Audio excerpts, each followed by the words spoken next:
Welcome back to our video lessons. This is lesson number 5 on chemical reactions, and we're going to continue with writing balanced equations.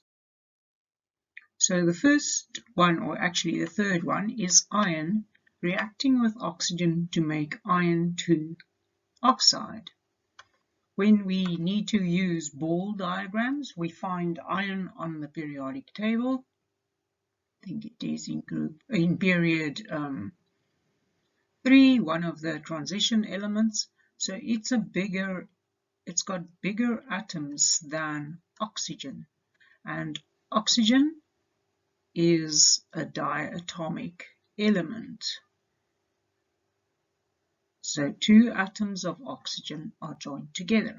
Now, to figure out how many atoms of iron will join to how many atoms of oxygen, we need to use the valencies. If you can recall that this way of writing the name of iron oxide, iron 2 oxide, the 2 represents the valency of the iron. So iron's valency is 2 and oxygen's valency is 2, as it can form 2 bonds. So there will be 1 atom of iron joining to 1 atom of oxygen. If we go to balancing the equations, then I can see that on the left-hand side, the reactant side, there are 2 atoms of oxygen, whereas there is only 1 atom of oxygen on the right-hand side, on the product side.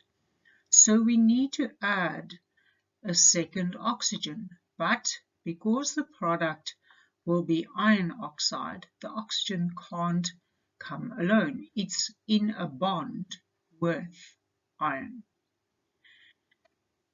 Now we have balanced the number of oxygens. You have 4 altogether, 2 on the left-hand side and 2 on the right-hand side. But the number of ions are not balanced. You've got 1 atom of iron on the reactant side, and you've got 2 atoms of iron on the product side. In order to balance the equation, in terms of diagrams, I need to add another atom of iron on the left-hand side, the reactant side. If we go to our symbol equation, iron, a transition element, has the symbol Fe, and oxygen is O2. So the formula for iron 2 oxide is FeO. If we are not going to look at the ball diagrams to write the balanced equation, we will need to follow my way here. Draw a squiggly line below the arrow and write down the symbol for the element on each side, and we've got 1 atom of iron and we've got 2 atoms of oxygen on the reactant side. We've got 1 atom of iron and 1 atom of oxygen on the product side. To balance the equation, I need, this is 1, not 2.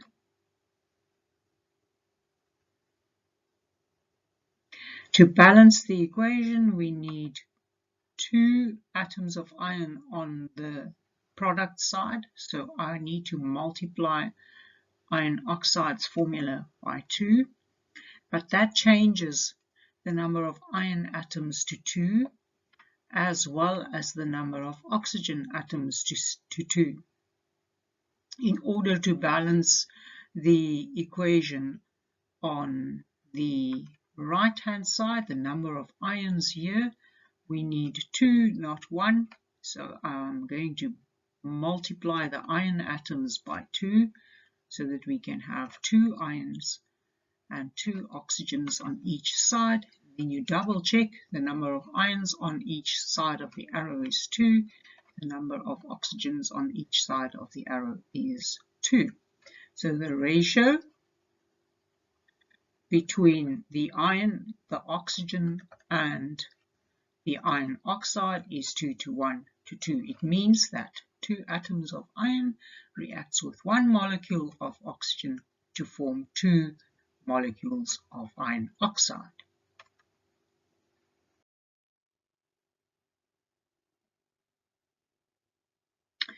Our fourth example is sulfur dioxide reacting with oxygen to make sulfur trioxide. Now sulfur is just below oxygen on the periodic table, so the sulfur atoms are slightly bigger than the oxygen atoms. And sulfur dioxide tells you that sulfur is joined to 2 oxygen atoms.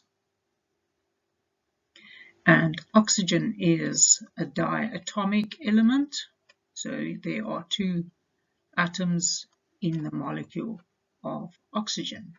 Sulfur trioxide means that there are 3 oxygens joined to the sulfur.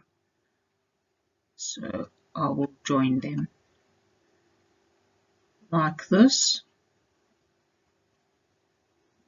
Now it looks like we have destroyed an atom of oxygen, because on the left hand side we have 4 atoms of oxygen. On the right hand side we have 3 atoms of oxygen, so we need to balance the equation by adding another oxygen, but the oxygen will be joined to a sulfur, and that sulfur has 2 more oxygen atoms joined to it. So I see now that we have, by doing that, we have 6 oxygens on the left hand side, where we have 2 oxygens on the right, 4 oxygens on the right hand side, and we have changed the balancing of the sulfur. There I've got on the product side 2 sulfurs, on the reactant side I've got 1. So we need to add another sulfur dioxide in order to balance the sulfur atoms. Doing that, we now would have 2 sulfur atoms on the reactant side and 2 sulfur atoms on the product side, and we would have 6 atoms of oxygen on the reactant side, balancing with the 6 atoms of oxygen on the right hand side. In terms of symbols, SO2 plus O2 goes to SO3, and to balance the number of atoms, we need to write them down. Sulfur, I've got 1 atom. Oxygen, we've got 4 atoms. Sulfur, we've got 1 atom. Oxygen, we've got 3 atoms. So in order to balance, I need to multiply the sulfur trioxide by 2. That will create 2 sulfur atoms and 6 oxygen atoms.